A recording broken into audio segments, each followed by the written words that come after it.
নামাজ আমরা কেন পড়বো? আমি আপনাদের সামনে 15টা উপকারিতা বলবো নামাজের। কয়টা?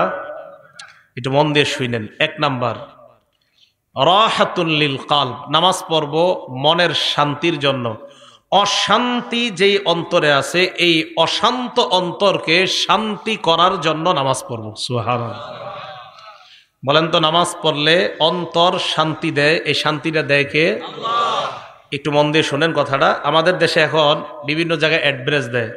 আপনি কি হতাশায় ভুগছেন? আপনি কি আত্মহত্যার প্রতি উদ্বুদ্ধ হচ্ছেন? আপনি কি আত্মহত্যার প্রতি আপনাকে কেউ প্ররোচনা করছে? আসুন আমাদের অমুক খানকায়, সেখানে 1 মাস কোর্স করুন, দেখুন আপনার কি অবস্থা হয়।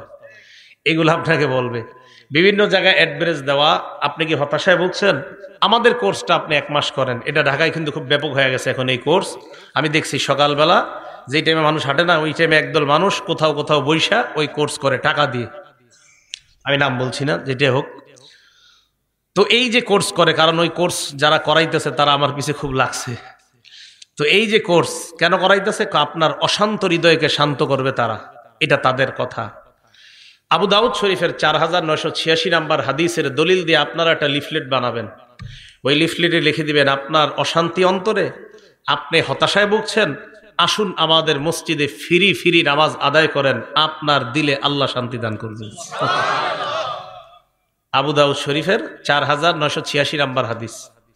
নবীজির এক সাহাবা, উনি বলেন, ইনতলাকতু আনা ওয়া আবি ইলা সিহরিন লানা মিনাল আনসার। আমি আর আমার বাবা আনসারি শ্বশুর বাড়িতে গেলাম। নাউদুহু, আমার আনসারি শ্বশুর, ওই শ্বশুরকে আমি দেখতে গেলাম। অসুস্থ শ্বশুরকে সুস্থতা করার জন্য গেলাম, সেবা শুশ্রূষা করার জন্য গেলাম। যাওয়ার পর তার সামনে আমরা বসা। হাদরাতিস সালাহ, নামাজের সময় যখন হয়ে যায়, আমরা সুস্থ মানুষ অসুস্থ মানুষের সামনে বলা। এক একজন এক এক কথা বলতেছি আমরা। নামাজের সময় যখন হয়ে যায়, আমার শ্বশুর পরিবারের কাউকে ডাক দিয়ে বললেন, ইতুনি বিল ওযু, ওযুর পানি আনো। অসুস্থ ব্যক্তি, উনি বলতেছে ওযুর পানি আনো। লিউসাল্লিয়া ফাস্তারিহা, ওযুর পানি আনো, ওযু করে আমি নামাজ আদায় করে প্রশান্তি অর্জন করতে চাই। কে বলতেছে? সুস্থরা না অসুস্থ ব্যক্তি? তো উনি বলেন, ফান কারনা জালিকা আলাই। আমরা তাকে বললাম, আরে আপনি এই মুহূর্তে নামাজ তো একটু বিলম্বে পড়লেও সমস্যা নেই, আপনি তো অসুস্থ। সাহাবা জবাব দিলেন, নামাজের সময় আর বিলম্ব করতে পারি না। সাহাবা বললেন, আমি আল্লাহ নবীকে বলতে শুনলাম, আল্লাহ নবী হযরতে বেলালকে বলছে, বেলাল কুম, তুমি দাঁড়াও, ফাকিম, আযান দাও, ইকামত দাও, ফারিহনা বিসসালাহ। আযান ইকামতের মাধ্যমে নামাজ দাঁড়ানোর ব্যবস্থা করো, নামাজের মাধ্যমে আমাদেরকে প্রশান্ত হওয়ার ব্যবস্থা করে দাও। নবীজি বললেন, নামাজের মাধ্যমে আমাদেরকে শান্তির ব্যবস্থা করো। বেলাল তুমি আযান দাও, আর আযান দিলে নামাজ পড়বো, নামাজের মাধ্যমে শান্তির ব্যবস্থা করো। এখন আমি আপনাদেরকে বলি, আমার নবী বলছেন নামাজে শান্তি, আমি আপনি মানুষরা বলছি অন্য কোথাও শান্তি। মানুষের কথা মানবো না আমাদের নবীজির কথা মানবো? তাহলে নামাজের মাধ্যমে আমরা শান্তি অর্জন করার চেষ্টা করবো। আল্লাহ তৌফিক দান করেন। আজকে আপনাদের সবার থেকে আমি একটা কথা নিব। আগে হাদিসটা বলি, এরপর কথাটা নিব। আবু দাউদ শরীফের 1319 নাম্বার হাদিস। আন্না নবিয়্য সাল্লাল্লাহু আলাইহি ওয়াসাল্লাম কানা ইযা হাযাবাহু আমরুন, আল্লাহ নবীর যখন কোনো পেরেশানি আসতো, ফাজা ইলা সালাত, দ্রুত নামাজের দিকে দৌড়ায় যাইতেন, অথবা আরেক বর্ণনায় সাল্লাহ, নবী নামাজের মধ্যে দাঁড়ায় যাইতেন। হাদিসের মাধ্যমে আমরা ঔষধ শিখতে পারলাম, যখনই আমাদের কোনো পেরেশানি আছে, প্রথমে কোনো আলেমকে বলবো না, ইমামকে বলবো না, খতিবকে বলবো না, মাকে বলবো না, বাবাকে বলবো না, পীর সাহেবকে বলবো না। পেরেশানি আসছে, আমার নবী সর্বপ্রথম নামাজে দাঁড়াইছে। আমাদের প্রথম কাজ পেরেশানি আসার পর কি করা? এরপর বলেন, নামাজ আগে পড়েন 2 রাকাত নফল, অথবা যত রাকাত পারেন পড়েন। পড়ে আল্লাহরে বলার পর ইমাম সাহেবরে বলেন, খতিব সাহেবরে বলেন, মারে বলেন, বাবারে বলেন, প্রথমে বিষয়টা আল্লাহর সাথে শেয়ার করেন। সুবহানাল্লাহ। এটা আমাদের নবীজি আমাদেরকে শিখিয়ে দিয়েছেন। আমাদের নবীজি কোনো পেরেশানিতে পড়ছে তো সর্বপ্রথম নামাজ পড়ছে। আমি আপনাদের সবার কাছে জানতে চাই, বলেন আমাদের যেই কোনো পেরেশানি, ব্যবসায়ী পেরেশানি, মেয়েটা বিয়ে দিচ্ছে দেরি হচ্ছে, এই পেরেশানি, যেই কোনো পেরেশানি, বলেন সর্বপ্রথম আমরা কি করব? নামাজ পড়ব। আল্লাহ আমাদেরকে তৌফিক দান করেন। এ হলো 1 নাম্বার, নামাজ শান্তি। 2 নাম্বার, নামাজের উপকারিতা। নামাজ হলো আলো, নূর। কোন কালো মানুষ যদি নামাজ পড়ে আল্লাহ তাকে আলোকিত বানায় দেয়। আবার বলছি, কোন কালো মানুষ যদি নামাজ পড়ে আল্লাহ তাকে আলোকিত বানায় দেয়। সুন্দর মানুষ নামাজ পড়লে আল্লাহ তারে আরো সুন্দর বানায় দিবে। মুসলিম শরীফের 422 নম্বর হাদিস, ক্বালা রাসূলুল্লাহ সাল্লাল্লাহু আলাইহি ওয়াসাল্লাম, আল্লাহ নবী বলেন, আত-তুহুরু শাত্রুল ঈমান, পবিত্রতা ঈমানের অঙ্গ। ওয়ালহামদুলিল্লাহি তামলাউল মিজান, পড়েন আমার সাথে আলহামদুলিল্লাহ। এই যে আমরা যারা আলহামদুলিল্লাহ পড়লাম, আল্লাহ নবী বলেন তোমাদের প্রত্যেকের জন্য মিজানের পাল্লাটা নেকি দ্বারা পরিপূর্ণ হয়ে যায়। পড়েন তো আবার আলহামদুলিল্লাহ।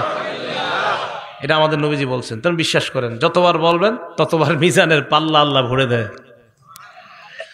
এরপর নবী বলেন সুবহানাল্লাহ ওয়ালহামদুলিল্লাহি তামলাআনে মা বাইনাস সামাওয়াতি ওয়াল আরদ। এবার পড়েন সুবহানাল্লাহ আলহামদুলিল্লাহ, মানে দুইটা একসাথে। আগে পড়ছেন শুধু আলহামদুলিল্লাহ, এখন পড়লেন সুবহানাল্লাহ আলহামদুলিল্লাহ। আল্লাহ নবী বলেন তামলাআনে মা বাইনাস সামাওয়াতি ওয়াল আরদ, আসমান জমিনের মাঝে যেই জায়গাটা, এই জায়গা নেকি দ্বারা পরিপূর্ণ হয়ে যায়। এরপর আল্লাহ নবী বলেন সালাতু নূর, নামাজ হলো আলো। নামাজ এটা কেমন আলো? আল্লাহ বলেন ইয়াউমা তারাল মুমিনিনা ওয়াল মুমিনাতি ইয়াসআ নূরুহুম বাইনা আইদিহিম ওয়া বিআইমানিহিম। কিয়ামতের ময়দানে ঈমানদার নারী পুরুষকে আপনি দেখবেন, তারা যখন কিয়ামতের ময়দানে হাঁটে তাদের সামনে নূর, পিছনে নূর। হারিকেন যেমন ভাবে দেখেন, এই যে লাইট, মাঝখানে একটা আলো, অথবা হারিকেন মাঝখানে একটা আলো। কিয়ামতের ময়দানে ঈমানদার নারী পুরুষকে যখন দেখবেন, দেখার পর বুঝতে পারবেন সামনে আলো পিছনে আলো, কমপ্লিট একটা নূরের প্যাকেটের মধ্যে ঈমানদার কিয়ামতের ময়দানে হেঁটে বেড়ায়। তাহলে এই আলো বাড়াইতে হবে কিভাবে? নামাজ। বলেন তো এই আলো বাড়াইতে হবে কিভাবে? নামাজ। পড়ব তো নামাজ ইনশাআল্লাহ। আল্লাহ আমাদের সকলকে নামাজের মাধ্যমে আলোকিত জীবন গড়ার তৌফিক দান করেন। একটা কিতাব আছে নাম মুসনাদ আহমদ, হাদিসের কিতাব, 10 নম্বর খণ্ড 83 নম্বর পৃষ্ঠা। নবীজি 5 ওয়াক্ত নামাজের কথা আলোচনা করে বলেন, মান হাফাজ আলাইহা, যারা 5 ওয়াক্ত নামাজ নিয়মিত আদায় করবে। বলেন কয় ওয়াক্ত? ফজর সহ না ফজর ছাড়া? 5 ওয়াক্ত নামাজ যারা নিয়মিত আদায় করবে, 3টা পুরস্কার নবী বলেন। 1 নম্বর কানাত লাহু নূর, এই ব্যক্তি দুনিয়াতেও আলোকিত হবে, কিয়ামতের ময়দানেও আলোকিত। 2 নম্বর বুরহানা, কিয়ামতের ময়দানে আমি আপনি যখন দাঁড়াবো, এই নামাজ আল্লাহর কাছে প্রমাণ হিসাবে উপস্থিত হয়ে যাবে। 3 নম্বর নাজাত ইয়াউমাল কিয়ামা, কিয়ামতের ময়দানে জাহান্নাম থেকে মুক্তির সনদ হিসাবে নামাজ আল্লাহর দরবারে দাঁড়িয়ে যায়। ভাই নামাজ ছাড়েন না, 1 ওয়াক্ত নামাজ ছাড়বেন না। আজকে আমাদের মাহফিল শোনার খুব আগ্রহ, কিন্তু নামাজ পড়ার এই পরিমাণ আগ্রহ আমাদের নাই। এবং এই জায়গায় আশাবাদী সবাই নামাজ পড়ছেন, কিন্তু যদি বলি কারা পড়েন নাই, তাও লোক পাওয়া যাবে, কিন্তু হাত তুলেন না। কিন্তু দেখেন আমাদের দেশে সবচাইতে যে জিনিসটার আগ্রহ কম, সেটা হলো যত কাজ আছে সব আমরা আগ্রহী। হুজুর মিষ্টি বিলান, আগ্রহী আছি। জিলাপি বিলান, আগ্রহী। বিরিয়ানি দেন, আগ্রহী। সিন্নি দেন, আগ্রহী। মাহফিল করেন, আগ্রহী। মাহফিলে টাকা দিব, আগ্রহী। শুধুমাত্র নামাজে ডাইকেন না। আল্লাহ আমাদের সকলকে নিয়মিত নামাজ পড়ার তৌফিক দান করেন। পানি দিও। তাহলে যে ব্যক্তি নামাজ আদায় করবে, ওই ব্যক্তির জন্য নামাজ জাহান্নাম থেকে মুক্তির সনদ হয়ে যাবে। আল্লাহ আমাদের সকলকে নামাজ পড়ার তৌফিক দান করেন। 3 নম্বর নামাজের উপকারিতা, এই কথাটা ভালোভাবে শোনেন। হাদিসের কিতাবের নাম সহিহুল জামে, হাদিস নাম্বার 2573 নম্বর হাদিস। ক্বালা রাসূলুল্লাহ সাল্লাল্লাহু আলাইহি ওয়াসাল্লাম, আল্লাহ নবী বলেন, আউয়ালু মা ইউহাসাবু বিহিল আবদু ইয়াউমাল কিয়ামাতিস সালাহ। কিয়ামতের ময়দানে সর্বপ্রথম আপনার ইবাদতের মধ্যে নামাজের হিসাব হবে। আল্লাহ নবী বলেন, ফাইন সলাহাত, নামাজ যদি আপনার সঠিক হয়, সলাহা সাইরু আমালি, অন্যান্য আমলগুলা সঠিক। আবার বলছি, ওয়া ইন ফাসাদাত, নামাজ যদি আপনার অশুদ্ধ হয়ে যায়, ফাসাদাত সাইরু আমালিহি, আপনার অন্যান্য আমল সব অশুদ্ধ বলে বিবেচিত হবে। কিয়ামতের ময়দানে আপনার সর্বপ্রথম হিসাব হবে নামাজের। ইবাদতের ক্ষেত্রে আপনার নামাজ যদি শুদ্ধ হয়, অন্যান্যগুলা একটু ভুল টুল থাকলেও আল্লাহ শুদ্ধ করে দিবেন। কিন্তু আপনার যদি নামাজই অশুদ্ধ হয়ে যায় কিয়ামতের মাঠে, না বান্দা নামাজ পড়তো না, দাবি করতো আমি নবীরে মহব্বত করি, 300 বার দুরূদ পড়ে ডেলি, কয়বার দুরূদ শরীফ পড়া ভালো না খারাপ? ভালো, কিন্তু নামাজ পড়ে না। উনি বলে যে আমি আমার ভিতরে নবীর প্রেম আছে, কিন্তু নামাজ পড়ে না। তো এই লোক কিয়ামতের ময়দানে সর্বপ্রথম নামাজের হিসাব হবে। নামাজ যদি শুদ্ধ হয় তার সব শুদ্ধ। আল্লাহ আমাদেরকে প্রতিনিয়ত 5 ওয়াক্ত নামাজ পড়ার তৌফিক দান করেন। নামাজ পড়বে নিয়মিত 5 ওয়াক্ত, আল্লাহ নিজ জিম্মায় তাকে জান্নাতে প্রবেশ করাবেন। দলিল আবু দাউদ শরীফ কিতাবের নাম, হাদিস নাম্বার 1420 নাম্বার হাদিস। ক্বালা রাসূলুল্লাহ সাল্লাল্লাহু আলাইহি ওয়াসাল্লাম, আল্লাহ নবী বলেন, খামসু সালাওয়াত কাতাবাহুন্নাল্লাহু আলাল ইবাদ, 5 ওয়াক্ত নামাজ বান্দাদের উপর আল্লাহ ফরজ করেছেন। মান জাআ বিহিন্না, যেই ব্যক্তি 5 ওয়াক্ত নামাজ নিয়মিত আদায় করবে, লাম ইউদাইয়্যি মিনহুন্না শাইআ, 1 ওয়াক্ত নামাজও নষ্ট করবে না। ইস্তিগফাফান বিহাক্কিহিন্না, নামাজের প্রতি অবহেলা অবজ্ঞা করে 1 ওয়াক্ত নামাজও নষ্ট করবে না। অবহেলা অবজ্ঞা কাকে বলা হয় ভালো করে শুনেন। আপনার বিবি আপনাকে বলল যাও নামাজে যাও, আপনি বললেন বারবার তুমি পেট পেট কইরো না, এত বেডের করবা না। বিবি আপনারে নামাজ যাইতে কয়, আপনি কোন আর থামো তো। এই যে থামো তো বললেন মানে অবজ্ঞা, অবহেলা নামাজ। কোন আলেম আপনাকে নামাজের দাওয়াত দিল, আপনি বললেন আরে যান, এত লেকচার দিয়েন না, জানতো, মানে অবজ্ঞা অবহেলা। তাবলিগের লোকেরা আপনারা দাওয়াত দিতে গেছে, তা আপনি তখন বললেন কি, আর জানতো প্রত্যেক সোমবার আইসা খালি ডিস্টার্ব করেন, মানে গাছের 3 সোমবার বা শুক্রবার, এত জ্বালান কিনলে গে, তার মানে নামাজের প্রতি আপনার অবহেলা অবজ্ঞা। বিসমিল্লাহ, আল্লাহুম্মা লাকাল হামদু ওয়া লাকাশ শুকরু। নামাজের প্রতি যদি আপনার অবহেলা থাকে অবজ্ঞা থাকে, তাহলে কিন্তু খুব অবস্থা খারাপ হয়ে যাবে। নবীজি বলেন 5 ওয়াক্ত নামাজ যারা আদায় করবে, অবহেলা অবজ্ঞা করবে না 1 ওয়াক্ত নামাজের ব্যাপারে। ফজর নামাজের সময় কোন মুসলমান এই কথা বলবে না, থুর এই নামাজটা না হইলে কি হইতো, 4 ওয়াক্ত তো ঠিক আছে, ফজরটা না হইলে কি হইতো, অবহেলা, এমন কেউ বলবে না। 5 ওয়াক্ত নামাজ যারা নিয়মিত আদায় করবে, কানা লাহু আহদুন ইনদাল্লাহি আইয়ুদখিলাহুল জান্নাহ, আল্লাহর ওয়াদা 5 ওয়াক্ত নামাজ করে আমার কাছে তুমি আসো, আমি নিজ জিম্মায় তোমাকে জান্নাতের প্রবেশ করায়া দিব। নামাজ নিয়ে কবরে যান, আপনার কবর আলোকিত হবে। নামাজ ছাড়া কবরে যায় না, ঝামেলায় পড়বেন। নামাজ ছাড়া কবরে গেলে মাটি 2 পাশ থেকে আপনাকে এমন ভাবে চাপ দিবে, আপনার এই বুকের হাড্ডিগুলা একটা আরেকটার ভিতরে ঢুকবে। নামাজ ছাড়া কবরে যায় না ভাইও, নামাজ ছাড়া কবরে যায় না। আল্লাহ আমাদের সকলকে 5 ওয়াক্ত নামাজ পড়ার তৌফিক দান করেন। উপকারিতা নাম্বার 5, আমারে আপনারে আল্লাহ সৃষ্টি করছে অস্থিরতা দিয়া, অস্থিরতা। সূরা মাআরিজের 19 থেকে 23 নাম্বার আয়াতে আল্লাহ বলেন, ইন্নাল ইনসানা খুলিকা হালুআ, মানুষকে সৃষ্টি করা হয়েছে অস্থির করে। মানুষ সৃষ্টিগতভাবে অস্থির, মানুষ জন্মগতভাবে তার মধ্যে অস্থিরতা কাজ করে।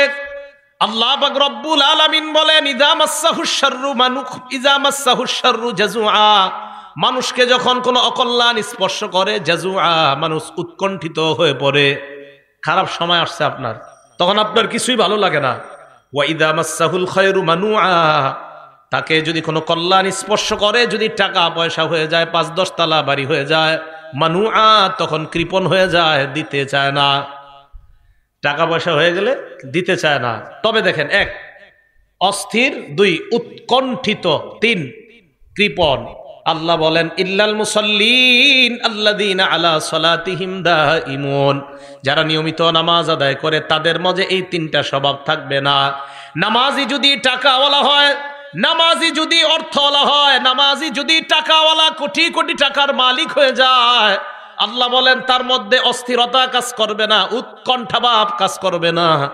যাকাত আদায় করলে কোনো ক্ষতি হওয়ার চিন্তা তার মধ্যে থাকবে না, কারণ সে নিয়মিত নামাজ পড়ে। নামাজ যেই ব্যক্তি নিয়মিত পড়বে, তার 1 কোটি টাকা যাকাত যদি আসে, সে চিন্তা করবে না যাকাত আসছে, আল্লাহ টাকা দিছে, 1 কোটি টাকা যাকাত আসছে, তো কি হয়েছে 1 কোটি আমি দিয়ে দিব। কে যে নিয়মিত নামাজ পড়বে, তার মধ্যে এই পেরেশানিও আসবে না। 1 কোটি টাকা, এটা নামাজের ভিতরে এটা আসবে না। আরে আমি তো এরকম মানুষ চিনি যিনি 5 কোটি 10 কোটি 1000 কোটি টাকা যাকাত দেয়, এমনও মানুষ আছে। তাদের মাঝে এটা কাজই করে না। কেন? কেন? নামাজ পড়ে নিয়মিত, এই নামাজ তার অন্তরের মধ্যে এই জাতীয় চিন্তা আনায় না। 1 কোটি টাকা তুমি জাকাত দিয়ে দিবা, এই চিন্তা তার মাঝে আসে না। কেন? সে জানে যে আল্লাহ আমারে দিছে, জাকাত আসছে, দিয়ে দিব আমি, বাস, এটা টেনশনের কি আছে? তাহলে নামাজি ব্যক্তি অস্থিরতা কাজ করে না তার মধ্যে। আল্লাহ আমাদের সকলকে নিয়মিত নামাজ পড়ার তৌফিক দান করেন। 6 নাম্বার, ইন্নাস সালাতা তানহা আনিল ফাহশাই ওয়াল মুনকার। যেই ব্যক্তি নামাজ নিয়মিত আদায় করে, অশ্লীলতা, অপছন্দনীয় কাজ থেকে নামাজ তাকে হেফাজত করে নেয়। এটা একটু বুঝেন। এই আয়াত নিয়ে সবার অভিযোগ আছে, বিশেষ করে যুবকদেরও, এলাকার অনেক মুরব্বীদের অভিযোগ আছে। সূরা আনকাবুতের 45 নম্বর আয়াতে আল্লাহ বলছে, নিশ্চয়ই নামাজ অশ্লীলতা থেকে মুক্তি দেয়। মানুষের আয়াত নিয়ে অভিযোগ না, মানুষের অভিযোগ নিজেদেরকে নিয়ে, যে হুজুর আপনারা বলেন নামাজ নাকি অশ্লীল কাজ থেকে বাধা দেয়। কই, আমার ছেলে তো ডেলি নামাজ পড়ে, এরপরেও তো সে ফিরতেছে না। বলে না, আমার ছেলে ডেলি নামাজ পড়ে, তারপরেও তো সে ফিরতেছে না। আপনার ছেলে নামাজ পড়ে ডেলি, জানেন আপনি? কয় না, ডেলি না পড়লেও জুমাটা পড়ে তো, 1 জুমা থেকে আরেক জুমা। তখন কথা কি হয়ে গেল? ফিরে গেল। কয় জুমাটা পড়ে 1 জুমা থেকে আরেক জুমা, তো পরে তো হুজুর 1 জুমা আরেক জুমা, মাঝখানে কি ওই জুমাগুলা তারে ভালো কাজ করাইতে পারে না? বুঝেন, কোন মানুষ যদি নিয়মিত 5 ওয়াক্ত নামাজ পড়ে, ভালো করে 5 ওয়াক্ত নামাজ পড়তে অন্তত 1.5 ঘন্টা সময় লাগবে মোটামুটি ভাবে যদি পড়েন। 5 ওয়াক্ত নামাজ 1.5 ঘন্টা। আচ্ছা বলেন তো, 6 দিনে 1.5 ঘন্টা করে হলে কয় ঘন্টা হয়? 9 ঘন্টা। 6 দিনে 9 ঘন্টা আপনি অশ্লীলতা থেকে মুক্ত আছেন, কারণ 9 ঘন্টা আপনি মসজিদে, ওই জায়গায় আপনি গুনাহ করবেন না। এই যে নামাজ আপনারে বাঁচাইতেছে। আচ্ছা, আজকে এশার নামাজ আপনি পড়তে আসলেন, খুব মন দিয়ে শুনেন।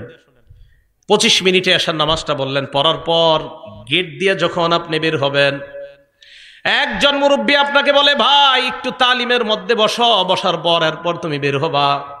আপনার বন্ধু মসজিদের বাহিরে দাঁড়ায় আছে, কোথায় জানি আপনাকে নিয়ে যাবে। আপনার পছন্দ হইতেছে না, কিন্তু এলাকার চাচা মুরব্বীর কথাও আপনি ফেলতে পারতেছেন না। এই চিন্তায় আপনি তালিমের মধ্যে বসে গেলেন। বসে যাওয়ার পর আপনার মন না চাইতেও আপনি আরো 25 মিনিট বসলেন, নামাজ পড়লেন 25 মিনিট। আপনার মন না চাইলেও তালিমে বসলেন 25, কত হলো? দরজা দিয়ে বের হওয়ার সময় ইমাম সাহেবের সাথে সাক্ষাৎ, আরে আব্দুর রহমান, তুমি আজকে এতক্ষণ মসজিদে, কেমন আছো, কি অবস্থা? বন্ধু কিন্তু বাইরে দাঁড়ায় আছে। হুজুর ভালো তো। ইমাম সাহেব আরো 10 মিনিট নসিহত করছে, কয় ঘন্টা হয়ে গেল? এই 1 ঘন্টা কিন্তু আপনি চাইলেও গুনাহ করতে পারেন নাই। নামাজ আপনাকে অশ্লীলতা থেকে বাধা দেয়। আপনি নামাজ পড়েন, আপনি নিয়মিত পড়েন, কিভাবে যে আপনাকে বাধা দিবে আপনি চিন্তাও করতে পারবেন না। তাহলে বলেন তো, নামাজ যতক্ষণ আমরা মসজিদে আছি, অন্তত ততক্ষণ তো একটা ছেলে মসজিদে তার মোবাইলে সিনেমা দেখবে না, নাটক দেখবে না। তার মানে নামাজ তাকে অশ্লীলতা থেকে বাধা দেয়।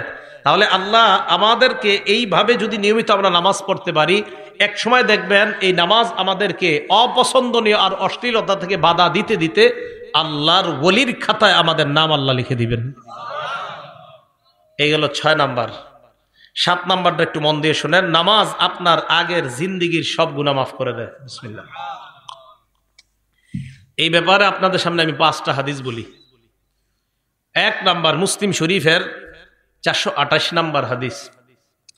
এই হাদিসে রাসূল আকরাম সাল্লাল্লাহু আলাইহি সাল্লামের সাহাবা উসমান গনি রাদিয়াল্লাহু তাআলা আনহুর গোলাম, উনি বলেন, سمعت عثمان بن عفان رضي الله تعالى عنه وهو بفناء المسجد فجاءه المؤذن عند العاص। উসমান গনি রাদিয়াল্লাহু তাআলা আন আসরের নামাজের সময় মসজিদ চত্বরের মধ্যে আছে, মুয়াজ্জিন সাহেব আসছে ওনাকে ডাকার জন্য, আসরের নামাজ পড়ানোর জন্য মুয়াজ্জিন সাহেব আসছে। আসার পর কয়, হুজুর আসরের সময় হয়ে গিয়েছে, তাড়াতাড়ি মসজিদে চলেন, নামাজ পড়াবেন। হযরতে উসমান ওযুর পানি আনলেন, আনার পর নামাজের জন্য ওযু করলেন। এরপর বললেন, আমি তোমাদেরকে আল্লাহর কসম একটা হাদিস এখন শোনাবো। হযরতে উসমান বললেন, ইন্নী সামি'তু রাসূলুল্লাহি সাল্লাল্লাহু আলাইহি ওয়াসাল্লাম ইয়াকুল, আল্লাহ নবীকে আমি বলতে শুনলাম, লা ইয়াতাওয়াদ্দাউ রাজুলুন মুসলিমুন, কোন মুসলমান যখন ওযু করে, ওযু করার পর ভালোভাবে ওযু করে, করার পর নামাজের মধ্যে দাঁড়ায়, ফাইসাল্লি সালাতা, নামাজ আদায় যখন করে, করার পর ইল্লা গফারাল্লাহু লাহু মা বাইনাহু ওয়া বাইনাল্লাতি তালিহা, নামাজ আদায় করতে দেরি, তার আগের গুনাহগুলা আল্লাহ মাফ করতে দেরি হয় না। ওযু সুন্দর মতো করে নামাজে দাঁড়াবেন, আল্লাহ আপনার গুনাহগুলা মাফ করে দেয়। মুসলিম শরীফের 431 নম্বর হাদিসে হযরত উসমান গনি আরেকটা বর্ণনা বলেন, মা মিন ইমরিইম মুসলিমিন, কোন মুসলমান যখন ইহসিনু ওযু আহা, সুন্দরভাবে ওযু করে, ফরজের নামাজ সময় হওয়ার পর, ফজর না ফরজ, ফজর না ফরজ, ফরজ নামাজ উপস্থিত হয়ে যাওয়ার পর, বলেন তো ফজর না ফরজ? তাহলে ফজর, জোহর, আসর, মাগরিব, এশা সবগুলা ফরজ নামাজ উপস্থিত হয়ে যাওয়ার পর সুন্দরভাবে ওযু করে, ওযু করার পর নামাজ পড়ে, রুকু সেজদা সুন্দরভাবে করে, তাহলে ব্যবসায়ী ব্যবসার মধ্যে দোকানে বসা, ফরজ নামাজের সময় হয়ে গেছে। চাকরিজীবী তার চাকরি স্থলে বসা, ফরজ নামাজের সময় হয়ে গেছে। আমি আপনি আমরা যার যার পেশার মধ্যে আমরা জড়িত, ওই সময় নামাজের সময় হয়ে গিয়েছে। কৃষক তার কৃষি কাজ করার সময়, জোহরের সময় হয়ে যায়, ফায়ুহসিনু উযুআহা, সুন্দরভাবে ওযু করে, ওযু করার পর নামাজ আদায় করে। হযরত উসমান বলেন, কানাত কাফফারাতান লিমা ক্বাবলাহা মিনাজ যুনুব, এই নামাজ তার আগের সমস্ত গুনাহের কাফফারা হয়ে যায়। মালাম ইউতি কাবীরা, তবে কবিরা গুনাহ করবেন না। জোরে বলেন, কি গুনাহ? আরো জোরে। কবিরা গুনাহ চিনেন নি? কারে কয়? হ্যাঁ, একটু শোনেন। বুখারী শরীফের 2653 নম্বর হাদিস, 2653, ক্বালা রাসূলুল্লাহ সাল্লাল্লাহু আলাইহি ওয়াসাল্লাম, আল্লাহর নবী বলেন, আল কাবাইর, কবিরা গুনাহ হলো আল ইশরাকু বিল্লাহ, 1 নাম্বার আল্লাহর সাথে শিরিক করা, 2 নাম্বার ওয়া উকুকুল ওয়ালিদাইন, পিতা মাতার নাফরমানি করা, 3 নাম্বার ওয়া কতলুন নাফসি, কাউকে অন্যায়ভাবে হত্যা করা, 4 নাম্বার ওয়াল গুমুস, মিথ্যা শপথ করা। কি শপথ? মিথ্যা শপথ কারে কয় বুঝেননি? একটু বলি, দেখেন, আপনি দোকানের শাটার লাগাইতেছেন, সোয়েটার বিক্রি করেন, আপনি বন্ধু আসছে, আইসা কয় তোর ভাতিজির জন্য একটা সোয়েটার লাগবে, তাড়াতাড়ি আগামীকাল বেড়াইতে যাবে, সুন্দর একটা গর্জিয়াস সোয়েটার দে। তো বাস খুলছে, খোলার পরে সুন্দর একটা সোয়েটার দিচ্ছে। সোয়েটার দেওয়ার পর কয় কত? অন্যদের থেকে থাকি 900, তুই 850 দে। তো দেওয়ার সময় কয়, আর কইস না দোস্ত, মানুষ যা করে ঠিক মতো দামটাও দেয় না, কিনা দামটাও দেয় না। তোরে কইতাছে আল্লাহর কসম, এটা 800 টাকা দেখি না, তোর থেকে 50 টাকা লাভ করছে। সদরঘাটে খুঁজা দেখা যায় এটার দাম 300। কত? যদি হয় আর কি এরকম। এই যে মিথ্যা শপথ করলেন, আল্লাহর কাছে দাঁড়ানোর জন্য তৈরি হয়ে যান। বুখারী হাদিস নাম্বার 893, আল্লাহর সামনে আপনি দাঁড়াইতে হবে। মানে মিথ্যা কথা বইলা আপনার পণ্য আপনি বিক্রি করলেন, কি এরকম হয় কিনা? না হইলে তো নাই, হয় কিনা? হইলে তো এটা গুনাহ। যদি না হয় মাশাআল্লাহ, আপনারা সব আল্লাহর ওলি। কিন্তু যদি এটা না হয়, বরং মিথ্যা কথা বইলা শপথ করে আপনি যদি পণ্য বিক্রি করেন, তা আল্লাহর সামনে দাঁড়ানোর জন্য প্রস্তুত হয়ে যান, যে তুমি তোমার ইনকামটা কিভাবে করছো আমার একটু বলো। বিসমিল্লাহ। 4 নাম্বার মিথ্যা শপথ করা। 5 নাম্বার শাহাদাতুজ জুর, মিথ্যা সাক্ষী দেওয়া। মিথ্যা সাক্ষী এমন একটা সাক্ষী, যেই সাক্ষীর মাধ্যমে অপরাধী হয়ে যায়, অপরাধী নিরপরাধ হয়ে যায়। 5টা কবিরা গুনার কথা আমরা জানলাম।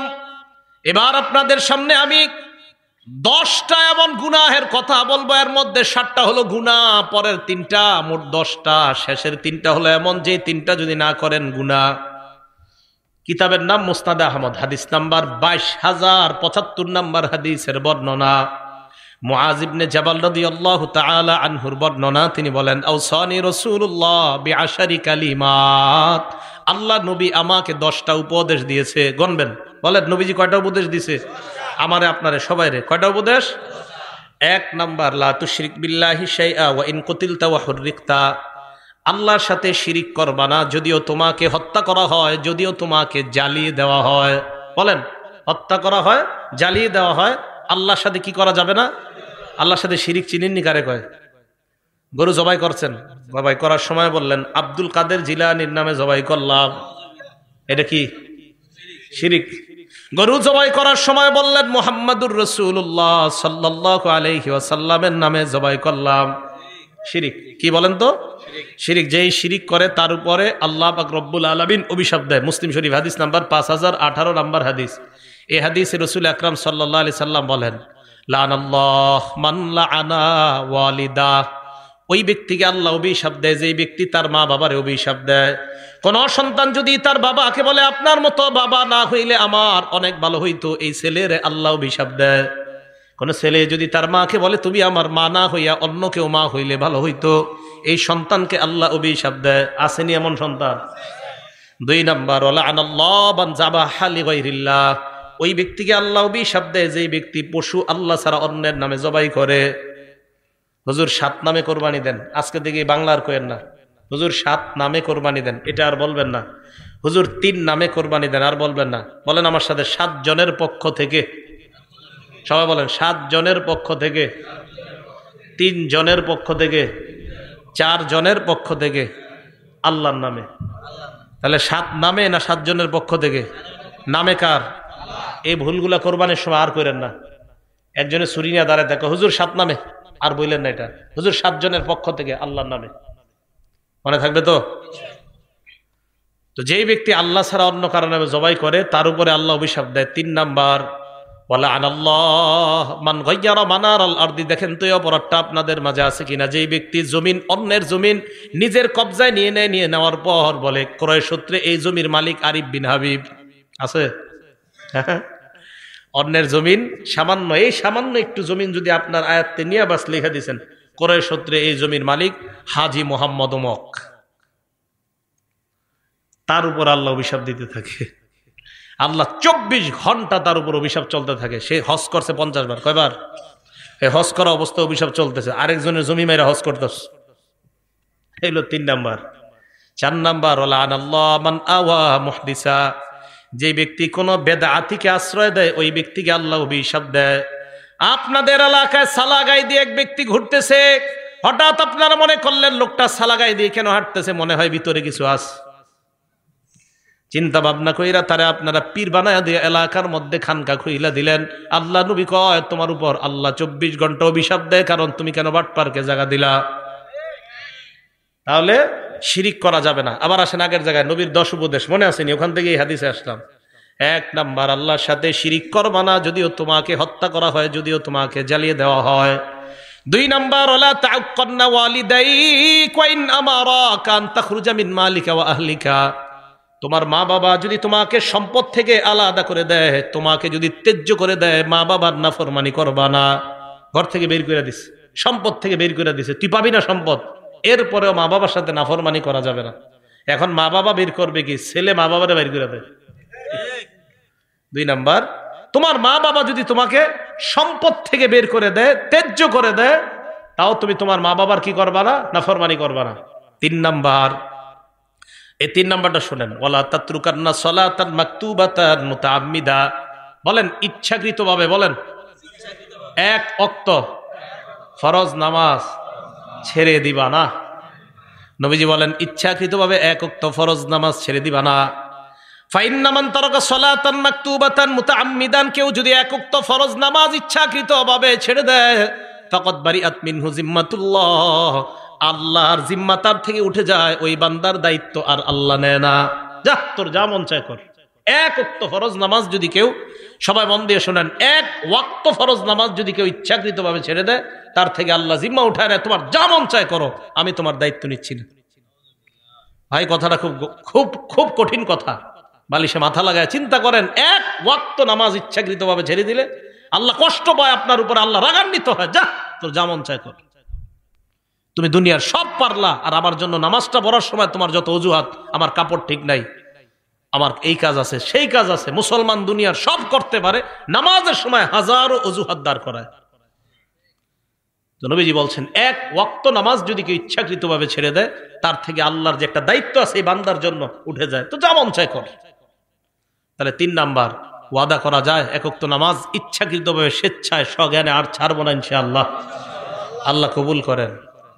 4 নাম্বার, আল্লাহ নবী বলেন ওয়ালা তাশরাবান্না খামরা, মদ পান করবা না, গাঁজা খাইবা না, চিপায় চুপায় ইয়াবা টানবা না। কি টানবা না? ইয়াবা, গাঁজা। চিপা চুপায় বৈশা গাঁজা টানা যাবে না, ইয়াবা টানা যাবে না, মদ পান করা যাবে না। ফাইন্নাহু রাসু কুল্লি ফাহিশা, মাদক সমস্ত অশ্লীলতার দরজা খুলে দেয়। 5 নাম্বার, ইয়াকা ওয়াল মাসিয়া, গুনাহ থেকে বাঁচো, নাফরমানি থেকে বাঁচো। ফাইন্না বিল মাসিয়াতি হাল্লা সাখাতুল্লাহ, নাফরমানির মাধ্যমে আল্লাহর গজব দুনিয়াতে নেমে আসে। নাফরমানির কারণে আল্লাহর গজব দুনিয়াতে আসে। আমাদের বাংলাদেশের লোকেরা কি কয় জানেননি? আল্লাহ আপনি করোনা না, আরো বেশি কিছু দেন, এরপরে আমরা নাফরমানি ছাড়বো না। আরো ভয়ঙ্কর কিছু দেন, আপনি যা মন চায় দেন, নাফরমানি ছাড়বো না। এর প্রমাণ এই গজবের পরেও আমাদের দেশে কিভাবে কোন দেশের নর্তুকি আইনা নাচানো হয়, যে আরো বড় গজব দেন, আপনি আরো বড় গজব দেন, সমস্যা নাই, আল্লাহ সমস্যা নেই। আর গজব যে আরো বড় আসবে, এটা আবু দাউদ শরীফের 4019 নম্বর হাদিসে নবী বলে দিছে, গজব আরো আসবে, অপেক্ষা করেন। হ্যাঁ বলছি, নবীজি বলছেন, আবু দাউদের 4019 নম্বর হাদিস, ইবনে মাজা, আবু দাউদ না, ইবনে মাজার 4019 নম্বর হাদিসে নবী বলছে গজব আরো আসবে আমাদের দেশে, অপেক্ষা করতে হবে আমাদের। কি নবীজি বলছে, কোন দেশের মধ্যে যখন মানুষ ঘোষণা দিয়ে অশ্লীলতা করে, কি দিয়ে? ঘোষণা দিয়ে, প্রকাশ্যে ঘোষণা দিয়ে যখন অশ্লীলতা করবে কোন দেশের মানুষ, ওই দেশে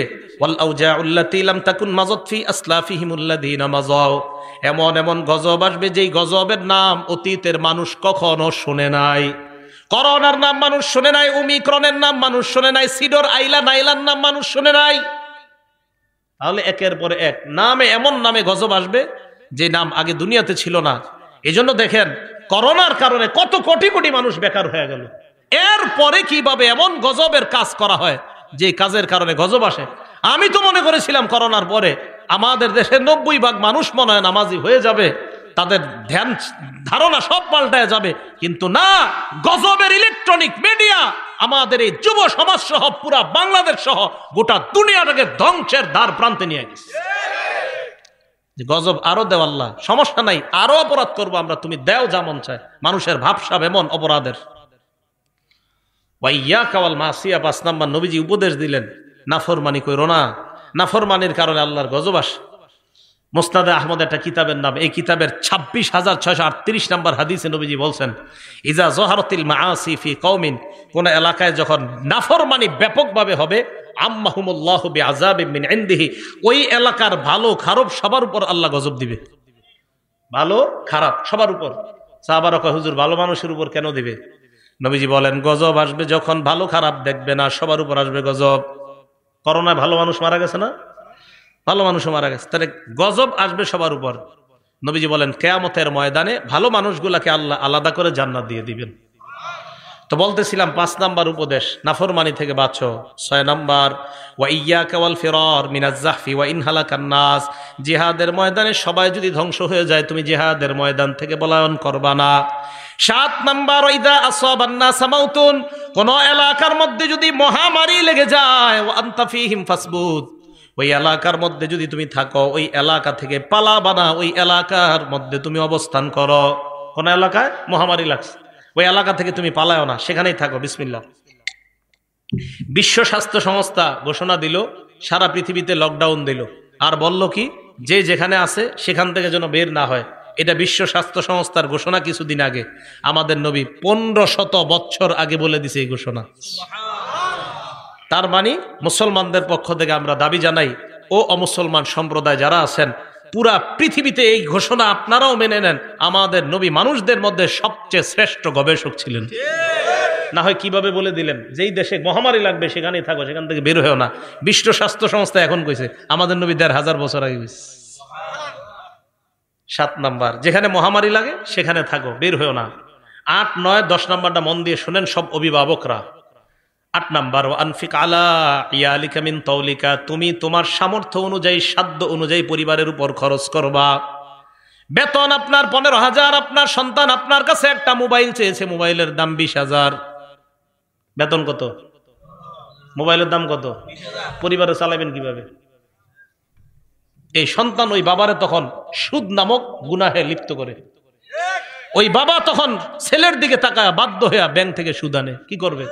ছেলে কয়, মোবাইল যদি না দাও আমি পড়াশোনা করবো না। কি কথাগুলো ঠিক না? তো সাধ্য অনুযায়ী তুমি তোমার পরিবারের উপর খরচ করো। এটা হলো 8 নাম্বার। 9 নাম্বার, ওয়ালা তারফা আনহুম আসাকা আদাবা, তোমার পরিবারের উপর থেকে তুমি শাসনের লাঠি উঠাইবা না। পরিবারের উপর শাসনের লাঠি মানে আপনার বিবি যেন আপনাকে ভয়, এই ব্যাপারে যেন ভয় পায়, আমার স্বামী দুনিয়ার মধ্যে সবচাইতে ভালো, আমার স্বামীর মতো হাস্যোজ্জ্বল মানুষ নাই। তবে আপনার বিবি যেন অন্য মহিলাদেরকে এই কথা বলতে পারে, আমার স্বামী দুনিয়ার সব কিছুর সাথে আপোষ করতে রাজি, নামাজের সাথে আমার স্বামী কোনো আপোষ করবে না। নামাজ যদি না পড়ি, আমার স্বামীর চাইতে কালো চেহারা আর কারো হবে না। বিবি আপনাকে নিয়ে যেন এটা বলতে পারে যে আমার স্বামী সব ছাড় দিবে, আমাকে বলবে, একটু হাসি ঠাট্টা সব মানবে, কিন্তু নামাজ পড়বো না, আমার স্বামী আমার এই ছাড় দিবে না। এই ভয় প্রত্যেক বিবির মধ্যে যেন আপনার ব্যাপারে থাকে, এটা শাসনের লাঠি। আপনার ছেলে মেয়েগুলা যেন ফজরের সময় কয়, এই তাড়াতাড়ি ওঠ, আব্বা কিন্তু লাঠি নিয়ে আসতেছে, এই আব্বা রাগ হয়ে যাবে, আরে আব্বা গালি দিবে, বকা দিবে। দেখেন এখন আমাদের মাঝে না এই শ্রদ্ধাগুলো আর নাই। হ্যাঁ, আগে আমরা দেখেন ওনারা আপনারা যারা আছেন 10 বছর আগেও 15 বছর আগেও আপনার বয়স যদিও 25-30, একটা ভয় কাজ করতো, এই আরে আব্বা রাগ করতেছে, ওঠ তাড়াতাড়ি ওঠ, ফজরের নামাজে চল। তার মানে বাবার প্রতি সন্তানদের একটা ভয়, এটা শ্রদ্ধা থেকে এই ভয়টা কাজ করতো। আমেরিকার বিশাল বড় বড়লোক হয়ে যাওয়ার পরেও সন্তান বাবার সামনে যখন আসতো একদম বিড়ালের মতো নিচের দিকে তাকায় দেয়, কারণ আমার সামনে যিনি উনি আমার বাবা, আমি তার সন্তান। এই শ্রদ্ধাবোধগুলা নাই। জানেন কেন নাই? এই মিডিয়া, এই মোবাইল আমাদের বাবা আর সন্তানের এই শ্রদ্ধার সম্পর্ক নষ্ট করে দিচ্ছে। কেন জানেন? বাবা সন্তান স্ত্রী একসাথে বৈশা সিনেমা দেখে যে ঘরের মধ্যে, আপনি বলেন ওই সন্তান ওই বাবাকে কিভাবে শ্রদ্ধা করবে? করবে না। তাহলে 9 নাম্বার, সন্তান পরিবারের উপর থেকে শাসনের লাঠি বুঝে আসছে সবার। আপনার সন্তানরা যেন এই ভয় থাকে, এই শোন তাড়াতাড়ি নামাজে চল, নামাজে না গেলে আব্বা কিন্তু জি রাগ করবে। এই ভয় সন্তানদের মাঝে থাকাটা, এটা হলো শাসনের লাঠি। 10 নাম্বার, ওয়াখিফুম ফিল্লাহি আযজা ওয়া জাল, তোমার পরিবারকে তুমি সব সময় আল্লাহর ব্যাপারে ভয় দেখাও। পরিবার যেন গুনাহ দিকে ধাবিত না হয়। তাদেরকে বলো মরণের পর 2টা ঠিকানা, একটা হলো জান্নাত আর একটা হলো জাহান্নাম। আমি আবার বলি একবারে, আপনারা দেখেন একটু মনে রাখতে পারেন কিনা। 1 নাম্বার, আল্লাহর সাথে শিরিক করা যাবে না। 2 নাম্বার, মা বাবার সাথে নাফরমানি করা যাবে না। 3 নাম্বার, ফরজ নামাজ ইচ্ছাকৃতভাবে ছেড়ে দেওয়া যাবে না। 4 নাম্বার, মাদক পান করা যাবে না। 5 নাম্বার, আল্লাহর নাফরমানি করা যাবে না। 6 নাম্বার, জিহাদ যদি কখনো ফরজ হয়ে যায়, জিহাদের ময়দান থেকে পলায়ন করা যাবে না। 7 নাম্বার, মহামারী কবলিত এলাকায় থাকলে ওই এলাকা থেকে পলায়ন করা যাবে না। 8 নাম্বার, সাধ্য অনুযায়ী পরিবারের উপর খরচ করা। 9 নাম্বার, পরিবারের উপর থেকে শাসনের লাঠি না উঠানো। 10 নাম্বার, পরিবারকে আল্লাহর ব্যাপারে ভয় দেখানো। পারলে ঘরে টানায় রাখবেন, এগুলা কাজে লাগবে। আমাদের নবীজির উপদেশ তো খুব কাজে লাগবে। দেখবেন খুব কাজে লাগবে যে আমাদের নবীর উপদেশ এগুলা। তখন আপনার ভিতরে একটা শ্রদ্ধা কাজ করবে। আমি আরিফ বিন হাবিবের উপদেশ না, এগুলা নবীজির উপদেশ। এগুলা রাসূল আকরাম সাল্লাল্লাহু আলাইহি সাল্লাম আমাদেরকে বলছেন। বলেন দামি কথাগুলা না? আল্লাহ আমাদেরকে আমল করার তৌফিক দান করেন। বলেন তো কোত্থেকে আসছে এই জায়গায়? মুসলিম শরীফে 431 নাম্বার হাদিস, যে হাদিসে হযরত উসমান বলছে নামাজ পড়লে সব মাফ, কবিরা গুনাহ করা যাবে না। এইখান থেকে এই কবিরা গুনাহগুলা জানলাম আমরা।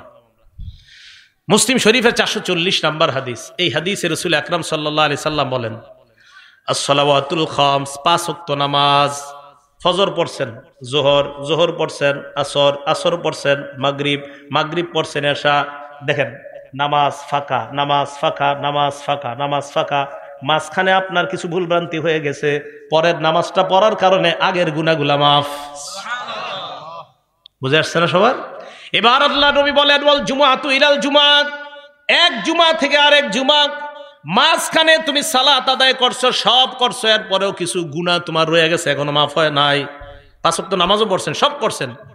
এরপরে আল্লাহ কয় ঠিক আছে তো এখনো তোর সুযোগ, জুমার নামাজটা আদায় করলেন, আগের ওই নামাজও পড়ছেন, সব করছেন, এরপরেও কিছু গুনাহ এখন আটকায় আছে। আল্লাহ নবী বলেন জুমা পড়লা, আগের গুনাহগুলা মাফ। করতে করতে আপনার বছর শেষ হয়ে গেছে, রমাদান উইলা রমাদান, এক রমজান থেকে আরেক রমজান এসে গেছে, মাঝখানে আপনি নামাজ ছাড়েন নাই, জুমাও ছাড়েন নাই, সব আপনি করছেন, এরপরে আপনার কিছু অপরাধ এখনো জুইলাস। নামাজ পড়ছেন, অপরাধ তো অনেক মাফ হয়েছে, জুমা পড়ছেন মাফ হয়েছে, কিন্তু এখনো কিছু আছে। আল্লাহ নবী কয় রমজান মাস পাইলা, সুন্দরভাবে রমজান আদায় করো, আগের 1 বছরের সব মাফ। মুকাফফিরাতুন মা বাইনাহুন্না, আগের যা আছে সব মাফ। রমজানটা সুন্দরভাবে কাটানোর তৌফিক দান করেন। মুসলিম শরীফের 1409 নম্বর হাদিস। এই হাদিসে রাসূল আকরাম সাল্লাল্লাহু আলাইহি সাল্লাম বলেন, মাসালুস সালাওয়াতিল খামসি কামাসালি নাহরিন জারিন গামরিন আলা বাবি আহাদিকুম ইয়াগতাসিলু ফীহি কুল্লা ইয়াউমিন 5 মাররাত। তোমাদের কারো বাড়ির দরজার সামনে একটা পুকুর আছে, প্রবাহিত পুকুর, প্রবাহমান একটা নদী আছে, এই নদীর মধ্যে তুমি 5 বার গোসল করলা অথবা ওযু করলা। বলেন তো আমরা যদি আমাদের ঘরের সামনে একটা নদীর মধ্যে 5 বার গোসল করি, শরীরে ময়লা থাকবে? নবী বলেন 5 ওয়াক্ত সালাত তুমি আদায় করে নাও, তোমার জিন্দেগীর গুনাহগুলা ওই ময়লার মতো আল্লাহ ধুয়ে মুছে সাফ করে দেয়।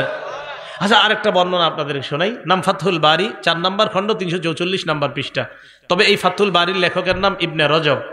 আব্দুল্লাহ ইবনে মাসউদ রাদিয়াল্লাহু তাআলা আনহু বলেন, তাহতারিকুনা, গুনাহের আগুনে তোমরা জ্বলতেছো। ফাইদা সাল্লাইতুমুল ফাজরা, ফজর নামাজ যখন তুমি পড়লা, গসালাতহা, তোমার জিন্দেগির এই গুনাহ নামক ছাইগুলা ফজরের নামাজ ধুয়ে মুছে সাফ করে দেয়। সাফ। এবার কি করে দেখেন, সুম্মা তানামুনা, এরপর তোমরা ঘুমাইবা। ঘুমানোর পর ফালা ইউক্তাবু আলাইকুম হাত্তা তাস্তাইখিজুন, ঘুমানোর পর তোমরা ফজর নামাজের আগ পর্যন্ত ঘুমাইলা। উঠার পর ফজরের সালাত আদায় করলা, আর তোমার আমল নামায় কোনো গুনাহ লেখা হয় না। কেন লেখা হয় না জানুনি? তুমি এশা পড়লা, উইঠা আবার ফজর পড়লা, মাঝখানে ঘুমাইলা, এই ঘুমের মধ্যে তুমি কাটাইলা, আল্লাহ তোমাকে ইবাদতের মধ্যে গণ্য করে নেয়। এটা জানেননি আপনারা? ফজর নামাজ যদি জামাতে পড়তে পারেন তাহলে তো আরো ঘটনা। কি, এশার নামাজ জামাতে পড়ছেন, ফজর নামাজও জামাতে পড়ছেন। বলেন, এশা কিসে পড়ছেন? জামাতে। ফজরও? ক্বালা রাসূলুল্লাহ সাল্লাল্লাহু আলাইহি ওয়াসাল্লাম, আল্লাহ নবী বলেন, মান সাল্লাল ফাজরা মান সাল্লাল ইশা আবি জামাআ, কোন ব্যক্তি যদি এশার নামাজ জামাতের সাথে আদায় করে, আদায় করার পর ওই ব্যক্তি ঘুমাইলো, আল্লাহ নবী বলেন, ফাকান্নামা কামা নিসফাল লাইল। হাত উঠানো দরকার নাই। আজকে যারা যারা এশার নামাজ জামাতের সাথে আদায় করছেন, আপনারা একটু পরে ঘুমায় যাবেন। আল্লাহ নবী কয়, এশার নামাজ জামাতে আদায় করছেন, অর্ধেক রাত দাঁড়ায় দাঁড়ায় ইবাদত করলে যেই সওয়াব, আপনি ঘুমের মধ্যে ওই সওয়াব পেয়ে যাবেন। এরপর আপনি উঠা ফজরের নামাজ জামাতে আদায় করলেন, বলেন ইনশাআল্লাহ। আগামীকাল যদি আপনারা সবাই ফজরের নামাজটা জামাতে আদায় করেন, নবী বলেন, ফাকাদ নামাজ সাল্লাল লাইলা কুল্লাহ, সারা রাত নামাজের সওয়াব পেয়ে যাবেন।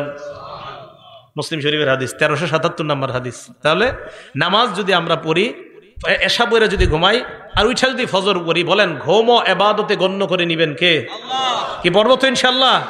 তাহলে 7 নাম্বার, নামাজ পড়লে গুনাহ মাফ করে দেয় আল্লাহ। 8 নাম্বার, নামাজ পড়লে আমার আপনার মর্যাদা আল্লাহ বাড়ায় দেয়। মুসলিম শরীফের 480 নাম্বার হাদিস। নবীজির গোলাম সাওবান রাদিয়াল্লাহু তাআলা আনহুর কাছে এক ব্যক্তি আসছে। আসার পর প্রশ্ন করলেন, আমাকে এমন একটা আমলের ব্যাপারে বলো যে আমলটা করলে আমাকে আল্লাহ জান্নাত দিবেন। 3 বার এই প্রশ্ন করছে। 3 বার এই প্রশ্ন করার পর নবীজির গোলাম বললেন, সালতু আন যালিকা নবিয়্য সাল্লাল্লাহু আলাইহি ওয়াসাল্লাম, আমি আল্লাহ নবীকে এই প্রশ্নটা করেছিলাম, মর্যাদা কিভাবে বাড়ে। নবীজি জবাব দিলেন, আলাইকা বিকাসরাতিস সুজুদ, তুমি বেশি বেশি সিজদা দিবা। নামাজ যত পড়বা তত তোমার সিজদা হবে। ফাইন্নাকা লা তাসজুদু লিল্লাহি সাজদা, আপনি যখন একটা সিজদা দেন, ইল্লা রাফাকাল্লাহু বিহা দারাজা, এই এক সিজদায় আপনার মর্যাদা বেড়ে যায়। আবার সিজদা দিলেন আপনার গুনাহ মাফ হয়ে যায়।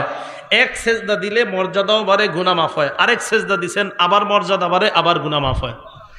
এবার আপনাদের কাছে আমি জানতে চাই, নবীর কাছাকাছি জান্নাতে কারা থাকতে চান? আসলে থাকতে চান? হাত নামান। এটা হলো 9 নম্বর উপকারিতা। নামাজ পড়লে নবীর কাছে থাকতে পারবেন। দলিল মুসলিম শরীফের 481 নম্বর হাদিস। নবীজির সাহাবা নাম মনে রাখবেন, রবিআ ইবনে কাব। বলেন কি নাম? রবিআ ইবনে কাব বলেন, কুনতু আবিতু মা রাসূলিল্লাহি সাল্লাল্লাহু আলাইহি ওয়াসাল্লাম, আল্লাহ নবীর সাথে আমি রাত্রি যাপন করলাম। রাতের বেলা আল্লাহ নবীর ওযুর পানি আমি এনে দিলাম, আর নবীর প্রয়োজনীয় জিনিসগুলো আমি এনে দিলাম। নবীকে আমি ওযুর পানি দেওয়ার পর আল্লাহ নবী আমাকে বললেন, সাল, এই মেয়ে আমার কাছে কিছু চাও। সাহাবা বলেন, নবীজি আমারে বললেন আমার কাছে কিছু চাও, যা চাইবা তাই দিমু, চাও। সুবহানাল্লাহ। আচ্ছা, আমি আর আপনি হইলে কি চাইতাম বলেন তো? আপনাদের কথা কি? আমি হইলে মনে করতাম যে একটা বাড়ি টাড়ির ব্যবস্থা করে দেন, এরকমই। দেখেন আমাদের নবীজি সাহাবা কত বুদ্ধিমান। উনি বললেন, ইয়া রাসূলুল্লাহ, ইন্নী আসআলুকা মুরাফাকাতাকা ফিল জান্নাহ, আমি জান্নাতে আপনার সাথে থাকতে চাই। সুবহানাল্লাহ। এই তুমি কি কও? কয় যে এটাই চাই। নবীজি কয়, আওয়া গায়রা যালিকা, এছাড়া আর কিছু চাও না? কয় না, এটাই চাই, আমি জান্নাতে আপনার সাথে থাকতে চাই। নবীজি বললেন, ফাআইন্নী আলা নাফসিকা বিকাসরাতিস সুজুদ, তাহলে বেশি বেশি সিজদা করো, নামাজ পড়ো। যত বেশি নামাজ পড়বা জান্নাতে আমার তত কাছে থাকবা। তাহলে আশেক রাসূল পাওয়া গেল। নামাজ পড়লে আশেক রাসূল, নামাজ বেশি পড়লে তাকে আশেক রাসূল বলা হবে। আবার বলছি, যে যত বেশি নামাজ পড়বে সে তত বেশি নবীকে মহব্বত করবে। যে যত বেশি নামাজ পড়বে সে দাবি করতে পারবে আমি তত বেশি আশেক রাসূল। আর যে নামাজ পড়বে না, নামাজ না পড়ে শুধুমাত্র লাফায় আর চিল্লাচিল্লি করে আর দাবি করে আমি নবীকে মহব্বত করি, সে আশেকে রাসূল না আশেকে শয়তান। নামাজ পড়তে হবে, নামাজ ছাড়া যাবে না। আপনি চিন্তা করেন, একদিনও নামাজ পড়ে না, বছরে একটা অনুষ্ঠান করে লাফায় আর আমার ভিতরে নবীর প্রেম আছে। আরে তাহলে বলেন তো, আশেকে রাসূল কি নামাজ ছেড়ে দিলে হবে না নামাজ পড়লে? নবীজির কাছে থাকা যাবে নামাজ ছাড়লে না পড়লে? আমি এটা যে মানি, আমার মন চাই এই হাদিসটা আমি পুরো বাংলাদেশের ঘরে ঘরে গিয়ে বলি যে নামাজ পড়লে আশেকে রাসূল হয়, নামাজ না পড়লে হয় না। এই যে নবী বলছেন, মুসলিম শরীফের 481 নম্বর হাদিসে নবী বলছেন যে তুমি যত সেজদা করবা জান্নাতে আমার তত কাছে থাকবা। আমি আপনি বলতেছি না, নবীর প্রেম যত থাকবে তত জান্নাতে, নামাজ পড়ি আর না পড়ি নাউজুবিল্লাহ। আমার নবী কয় না, যত বেশি নামাজ পড়বা তত বেশি তোমার মাঝে আমার মহব্বত পয়দা হবে আর তুমি তত কাছে আমার জান্নাতে থাকবে। নবী বলে একটা, আমি আপনি স্লোগান দিয়ে আর একটা, কিভাবে হবে? এগুলো 9 নম্বর কথা, নামাজের উপকারিতা। যত বেশি নামাজ তত নবীর কাছে জান্নাতে। 10 নম্বর, আপনারা আজকে এশার নামাজে হাইটা হাইটা মসজিদে গেছেন কারা? দেখি এইবার হাত তোলেন, সমস্যা নেই। হাইটা হাইটা গেছেন না মসজিদে? হাত নামান। হাইটা যারা মসজিদে গেছেন, মুসলিম শরীফের 1407 নম্বর হাদিস, ক্বালা রাসূলুল্লাহ সাল্লাল্লাহু আলাইহি ওয়াসাল্লাম, আল্লাহ নবী বলেন, মান তাতাহহারা ফি বাইতিহি, যে ব্যক্তি ঘরে ওযু করে, তাহলে একটা সুন্নাত যদি পারেন পালন করেন, পারেন যদি ওযুটা ঘরে করবেন, করার পর এরপর আপনি ঘর থেকে বের হলেন, এই যে দরজা দিয়ে এই যে বাহিরে পাটা রাখছেন, মসজিদে যাবেন, কানাত খতওয়াতা, আপনার 2 পা 2 ভাগ হবে আল্লাহর কাছে। কিভাবে? প্রথম আপনি পাটা রাখলেন, তাহুত্তু খতিআ, পা রাখার সাথে সাথে আপনার গুনাহ মাফ। এরপর আল উখরা তারফাউ দরজা, আরেকটা পা রাখলেন, আপনার মর্যাদা বাড়ছে। তাহলে নামাজের দিকে যদি আপনি যান, সুম্মা মাশা ইলা বাইতিম মিন বুয়ুতিল্লাহ, আপনি যদি ওযু করার পর আল্লাহর কোন ঘরের দিকে রওনা করেন, 1 পা ফালাইবেন গুনাহ মাফ, আর 1 পা ফালাইবেন মর্যাদা বেড়ে যায়। তাহলে যত বেশি হাইটা মসজিদে যাবেন তত সওয়াব। এক সাহাবা অনেক দূর থেকে মসজিদে আসতো, অন্যান্য সাহাবারা কয়, মিয়া তুমি একটা বাহন কিনতে পারো না, বাহন দিয়ে আসবা? কয় না, নবীজি বলছে যত হাইটে আসবো তত সওয়াব।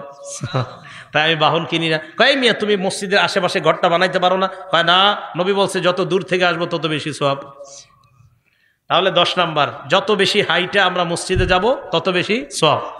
11 নাম্বার, মসজিদে সকাল সন্ধ্যা কয়বার যাই আমরা? বলেন কয়বার যাই? 5 বার। বুখারী শরীফের 662 কত হয়? 600। আমি আবার এটা করাই প্রত্যেক মাহফিলে। এটি বলাই কেন জানে? চা স্টলের সামনে আমরা গিবত শেখাত না করে এমনি কমু।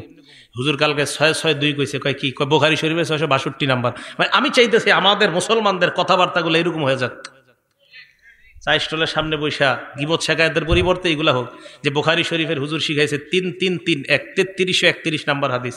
ওই জায়গায় কি কইছে? ওই জায়গায় বলছে ইস্তাউসু বিন নিসা, মহিলাদেরকে খালি ওয়াজ করো, পিটায়ও না, খালি ওয়াজ করো, ওয়াজ করো। সুবহানাল্লাহ। আবু দাউদ শরীফের 3-3-1 3331 নাম্বার হাদিস। কইতে সুন্দর লাগে না কথাগুলা? ওইখানে আবার কি কইছে? ওই জায়গায় বলছে এমন একটা সময় আসবে যে সময় সবাই মিছিল দিয়ে সুদ খাবে, কেউ বাকি থাকবে না। ডাইরেক্ট যদিও না খায়, সুদের হাওয়া সবার গায়ে লাগবে, নবীজি বলছেন এরকম। 3370 নাম্বার হাদিস বুখারী শরীফের। ওখানে আবার কি? ওখানে নবী দুরূদ শিখিয়ে দিয়েছে। কোন দুরূদ? কয় যেটা নামাজে পড়ি। সুবহানাল্লাহ। আল্লাহুম্মা সাল্লি আলা মুহাম্মাদি ওয়া আলা আলি মুহাম্মাদ। এই বিষয়গুলো আমি চাইতেছি মুসলমানদের মুখে মুখে চা স্টলের সামনে এইগুলো আলোচনা হোক, গীবত শেখায়ত না হোক। তো বলতেছিলাম বুখারী শরীফের 662 কত হয়? 600। বলেন না একটু, আমরা আলোচনা করি। 662 কত হয়? 662। এই হাদিসে রাসূল আকরাম সাল্লাল্লাহু আলাইহি সাল্লাম বলেন, মান গাদা ইলাল মসজিদি ওয়া রাহা, কোন ব্যক্তি যখন সকাল সন্ধ্যা মসজিদে যায়, আ'আদাল্লাহু লাহু নুজুলাহু মিনাল জান্নাতি কুল্লামা গাদা আও রাহা, যতবার মসজিদে যায় ততবার তার জন্য জান্নাতে মেহমানদারি প্রস্তুত হয়ে যায়। পেট রেডি করেন তাড়াতাড়ি খাওয়ার জন্য। কি পরিমাণ খাইবেন দেখি জান্নাতে গিয়ে। যতবার মসজিদে যাবেন ততবার মেহমানদারি। তাহলে আমরা যতবার মসজিদে যাচ্ছি চিন্তা করেন কি পরিমাণ খানা আল্লাহ আমাদের জন্য রেডি করে রাখছে। এগুলো 11 নম্বর ফজিলত নামাজের, যে যতবার নামাজে যাবেন ততবার জান্নাতে মেহমানদারি। 12 নম্বর ফজিলত। আচ্ছা, নামাজ পড়ার পর আপনারা অনেকে বৈশা থাকেন না মসজিদে? সুবহানাল্লাহ, আলহামদুলিল্লাহ, লা ইলাহা ইল্লাল্লাহ, আল্লাহু আকবার, বসে বসে তাসবিহ পড়েন। আপনি তাসবিহ পড়েন না, কিচ্ছু করেন না, এমনি বসে রয়েছেন নামাজ পড়া। ভাল্লা বসে রয়েছেন মসজিদের এক কোনায়, অজু অবস্থায় বসে রয়েছেন, বসে বসে ঘুমাইতেছেন, অজু অবস্থায় বসে বসে ঘুমাইতেছেন, বসে রয়েছেন, কোনো কাজ করতেছেন না।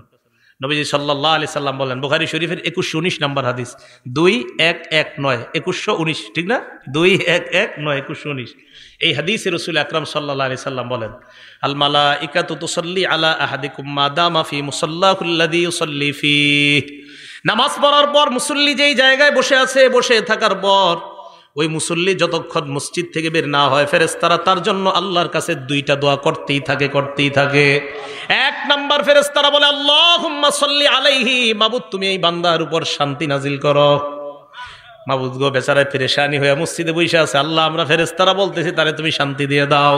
ভাই কিভাবে বুঝাবো আপনাদেরকে? আপনি পেরেশান হয়ে মসজিদে গিয়ে বসে রয়েছেন, ফেরেশতারা আল্লাহ রেখে, আল্লাহ তারে শান্তি দাও, সুবহানাল্লাহ। দুই নাম্বার, আল্লাহুম্মা রহমহু, আল্লাহ তুমি তাকে তোমার রহমতের চাদর দ্বারা ঢেকে নাও। দোয়া দুইটা সুন্দর না? তাহলে অস্থির কাজ করতেছে, পেরেশানিতে আছেন, মসজিদে নামাজ পড়ে একটু বসে থাকেন, আর মনে মনে ভাববেন যে হুজুরে বুখারী শরীফের দলিল দিয়ে বলছে আমি মসজিদে যতক্ষণ বসে থাকবো আমার পেরেশানি দূর হওয়ার জন্য ফেরেশতারা দোয়া করবে। এগুলো 12 নাম্বার উপকার। 13 নাম্বার, মসজিদে যায় দেখছেন আপনাদের এলাকায় জোহর কয়টায়? 1:30 না 1:01? আচ্ছা 1:01 ধরে নিই আমরা। মসজিদে গেছেন, আপনি যাওয়ার পরে সুন্নত পড়ে দেখতেছেন 20 মিনিট বাকি আছে, বসে রয়েছেন, কোনো কাজ নাই। এই যে আপনি বসে রয়েছেন, আরো 20 মিনিট বসে থাকবেন, আপনি এমনি বসে রয়েছেন, অটোমেটিক গাছের পাতার মতো আপনার ঘুণা জোরে পড়তেছে। দলিল মুসলিম শরীফের 475 নম্বর হাদিস, ক্বালা রাসূলুল্লাহ সাল্লাল্লাহু আলাইহি ওয়াসাল্লাম, আল্লাহ নবী বলেন, আমি কি তোমাদেরকে এমন 3টা আমলের কথা বলবো না, যেই 3টা আমল করলেই তোমাদের গুনাহ অটোমেটিক মাফ হইতে থাকে? 1 নাম্বার, ইসবাগুল ওযুই আলাল মাকারি, তুমি অপছন্দ মানে কষ্ট হইতেছে অজু করতে, কষ্ট, এরপরেও তুমি অজু করতে কষ্ট হইতেছে, এরপরে অজু করতে কষ্ট হয়, মনে করেন এই জায়গায় একটু সমস্যা আছে, তো আপনি আস্তে ধীরে অজু করতেছেন, কষ্ট। 1 নাম্বার কষ্ট হইল অজু করা। 2 নাম্বার, কাসরাতুল খুতা ইলাল মাসাজিদ, হাইটা বেশি বেশি মসজিদে যাওয়া।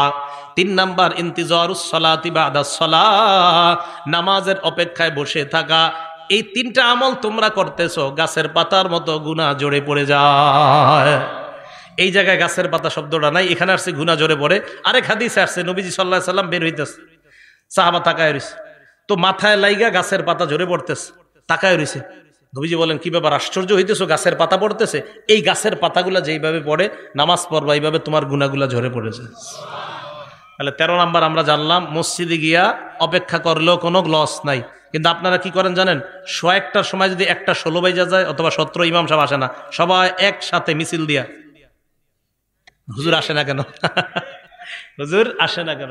এখন থেকে আর এটা করবেন না। কেন? যে হুজুর আসতে 2 মিনিট দেরি হইলে আমার লাভ, 2 মিনিট আরো গুনাহ ঝরবে। ঠিক আছে না? এই গেল 13। 14 নাম্বার, আবু দাউদ শরীফের 558 নম্বর হাদিস, নবী সাল্লাল্লাহু আলাইহি সাল্লাম বলেন, ঘর থেকে যারা উজু করে বের হয়ে মসজিদে আসবেন, আসার পর নামাজে দাঁড়াইলেন, আজরুহু কাজরিল হাজিল মুহরিম, ইহরাম বাঁধা অবস্থায় হাজী সাহেব হজ করলে যে সওয়াব, আপনি ওই সওয়াব পাবেন। নামাজে গেলে আপনি দেখেন কত পরিমাণ সওয়াব, হজের সওয়াব, নামাজে গেলে গুনাহ মাফের সওয়াব, নামাজে গেলে মর্যাদা বাড়ার সওয়াব, নামাজে গেলে নবীর কাছে জান্নাতে থাকার ফজিলত, আর কিছু না। মানুষ বুঝে না, মানুষ দুনিয়ার সব করে নামাজ ছাড়া। বিশ্বাস করেন, আমাদের সব সুন্দর নামাজ ছাড়া। আমরা যারা নামাজ পড়িও নামাজটা সুন্দর হয় না আমাদের। আমি আপনাদেরকে বলছি, বুখারী শরীফের 757 নম্বর হাদিস দিয়া, নামাজটা যেন খুব ধীরস্থিরতার সাথে সুন্দরভাবে হয়। হবে না ইনশাআল্লাহ? অনেক সময় হয়ে গেল। 15 নাম্বার উপকারিতা, এটা কিতাব আছে আল জামিউস সগীর বা সহিহুল জামে 445 445 নাম্বার হাদিস। এই হাদিসে আসছে, দেখেন কি মজার হাদিস। আপনারা যারা মসজিদে নামাজ পড়তে যান, যাওয়ার পর এরপরে বাসায় ফিরে আসার আগ পর্যন্ত, কানাফিস সালাতি হাত্তা ইয়ারজিআ, বাসায় ফিরে আসার আগ পর্যন্ত ওই ব্যক্তি নামাজে থাকলে যে সওয়াব, বাসায় যাওয়ার আগ পর্যন্ত, অন্য গুনাহ করেন না, এদিক সেদিক টিভিতে দাঁড়ায়েন না, নামাজে গেছেন আবার বাসায় চলে গেছেন, আল্লাহ আপনাকে বাসায় যাওয়ার আগ পর্যন্ত সওয়াব দিতেই থাকে। লস আছে? নাই। আল্লাহ পাক রব্বুল আলামিন যে কথাগুলো শুনলাম বললাম, আমাদেরকে আমল করার তৌফিক দান করেন। আপনারা কম মানুষ হওয়া সত্ত্বেও আমি আলোচনা অনেক বেশি করছি, অথচ আমি অনেক মানুষের মাঝেও 65 মিনিটের বেশি আলোচনা করি না, কিন্তু কেন জানি করে ফেলছি। আল্লাহ পাক রব্বুল আলামিন আমাদের সকলকে যা শুনলাম বললাম, ভাইও আমরা নামাজি হয়ে যাই। আজকে একজন নামাজি হয়ে যান, মানুষ কম বেশি কোনো ব্যাপার না, একজন নামাজি হয়ে যান, মাহফিল কবুল। মাহফিল কবুল হয়ে যাবে। নামাজি হয়ে যান, মাহফিল কবুল। নামাজি হয়ে গেলে মাহফিল কবুল। 1 লক্ষ মাহফিলের মাঝে শ্রোতা, 1 লক্ষের মাঝে যদি 5 জন নামাজি নতুন করে হয়, ওই মাহফিল কবুল। কিন্তু 1 লক্ষ মানুষ হয়ে যদি একটা মানুষও নামাজি না হয়, একটা মানুষ নতুন করে যদি সুদ না ছাড়ে, একটা মানুষ যদি ওই মাহফিল হেদায়েত না হয়, তো বলেন সে মাহফিলের কি মূল্যটা থাকে? এজন্য ভাই, এই মাদ্রাসা কর্তৃপক্ষ মাহফিলের আয়োজনটা করছে, অন্তত আপনারা যে মাহফিলের আয়োজন কেন এই নিয়তে আয়োজন করা হয়, মানুষ যেন হেদায়েতি কিছু কথা শোনে। আমি আমার আমলের জন্য আপনাদেরকে কিছু কথা বললাম। আমি নামাজের ওয়াজটা যখন আমার নিজের মধ্যে বেশি প্রয়োজন, তখন নামাজের ওয়াজ করা। আমরা যারা সফর করি, সফরের মাঝে দেখা যায় আমাদের নামাজ একটু দেরি হয়ে যায়, কষ্ট লাগে।